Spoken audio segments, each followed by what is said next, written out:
Praise the Lord, saints. Praise the Lord. This is Elder Fitz. Welcome to the LFCC Ministers Corner. Thank you so much for tuning in. We are continuing our IBS series. Today we look at our third installment as it relates to the observation phase. Now, if this is your first time tuning in or you're new to the channel and you're wondering what is IBS, what is the Inductive Bible Study? It is a method of studying Scripture. And if you want to go back and take a look at an overview of all of the three phases, which are observation, interpretation, and application, I'm going to put a link up in the corner here. You can go back and take a look at that playlist. Amen. Now, before we jump to today's content, just want to say welcome to all of our latest subscribers. And God bless you. Thank you so much for taking the time to tune in. If you haven't already, you can go and hit the notifications bell. That way you are notified every time new content is uploaded. And I just want to take the time to say, welcome to the family. So let's go ahead and jump into today's content. So for those of you who've been kind of following along, our previous two videos were on repetition and contrast. Okay, once again, we're in the observation phase.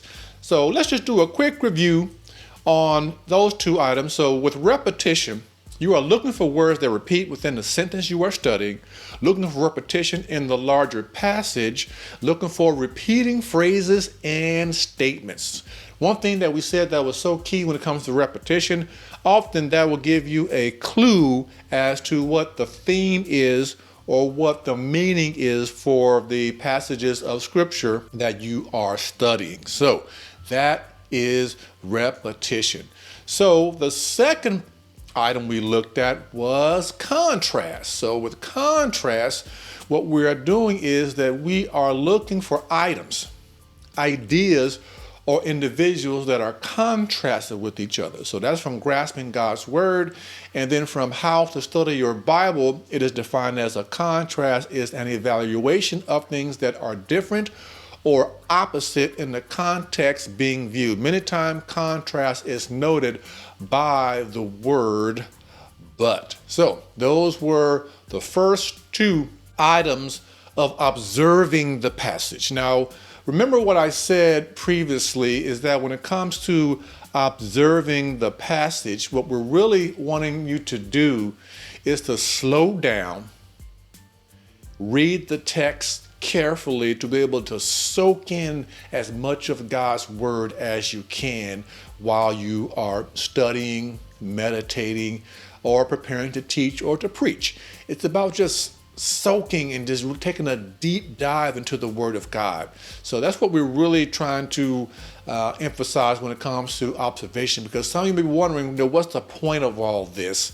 It's just to slow down and just enjoy every morsel of God's Word. It's like eating your favorite dish or your favorite dessert. Sometimes you just want to slow down and just taste all the spices, in whatever it is that you're eating, or all of the sweetness.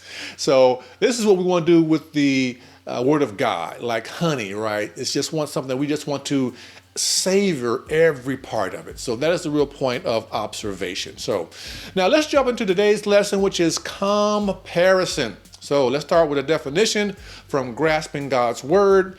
And it says, comparison focuses on similarities. Look for items, ideas, or individuals that are compared with each other. Now that could be in a single passage, that can be in multiple passages, or in a particular chapter. So unlike contrast, where you're looking for things that are opposite, comparisons, you're looking for things that are like, right, that are similar to each other.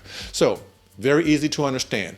Let's look at three examples today. We're going to look at three passages of Scripture where they have comparisons noted. So the first one's going to be in the book of Proverbs, chapter 25, verse 28.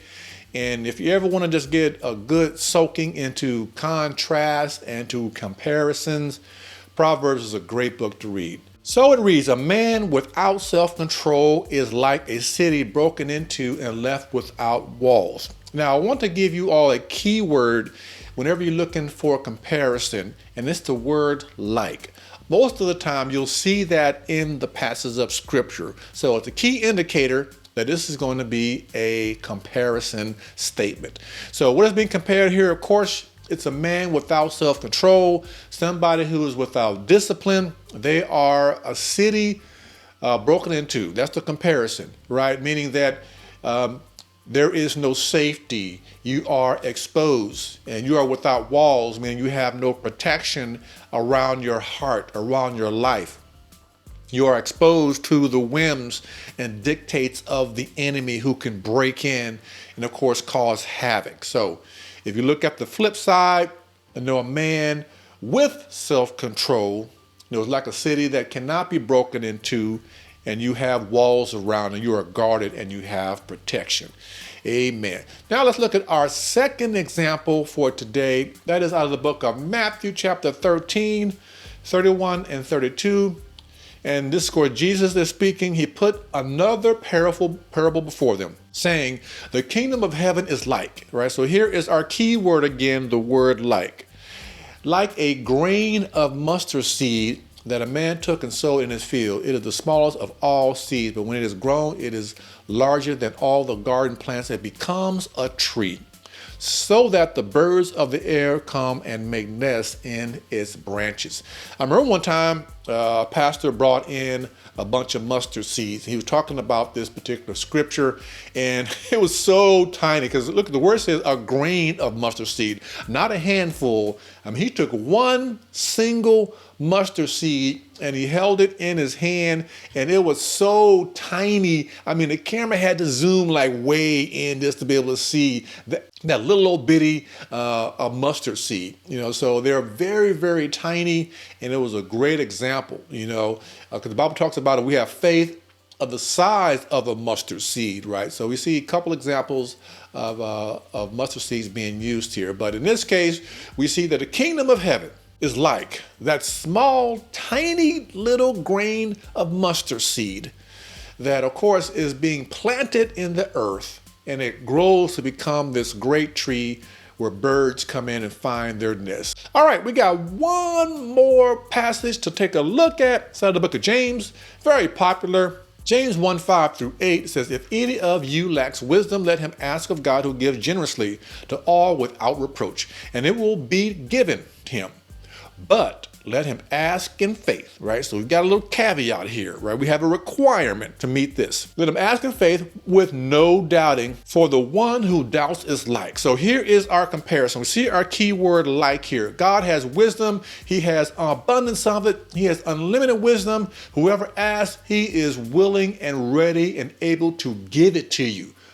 But you have to ask in faith. So now we can make a comparison to somebody who doubts, right? For the one who doubts is like a wave of the sea that are driven and tossed by the wind. For that person must not suppose that he will receive anything from the Lord. He is a double-minded man, unstable in all his ways. So we see that comparison with someone who doubts, with someone who is like a wave, and the wind comes, the hurricane comes, and just sends you in all types of directions. God says, no, you have to be steadfast.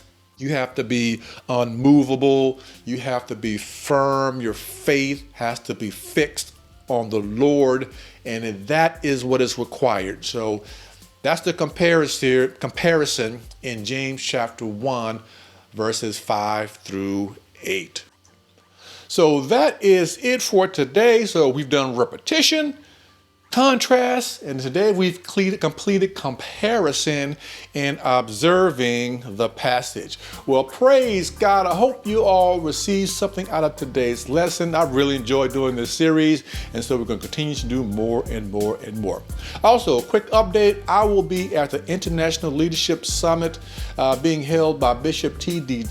and so my plan is to do some live streaming while I'm there. Hopefully, if I'll have time. If you've ever been one of these conferences, you are running and gunning. So you are going from one place to another, just soaking in all the lessons and just to get all the information you could possibly get to help advance your ministry. So I will be there, and so hopefully to do a couple broadcasts to kind of give you a little bit of insight on my particular experience. And my wife and I is going, and we have a couple other saints from our church that will be attending there as well, so we're looking forward to that.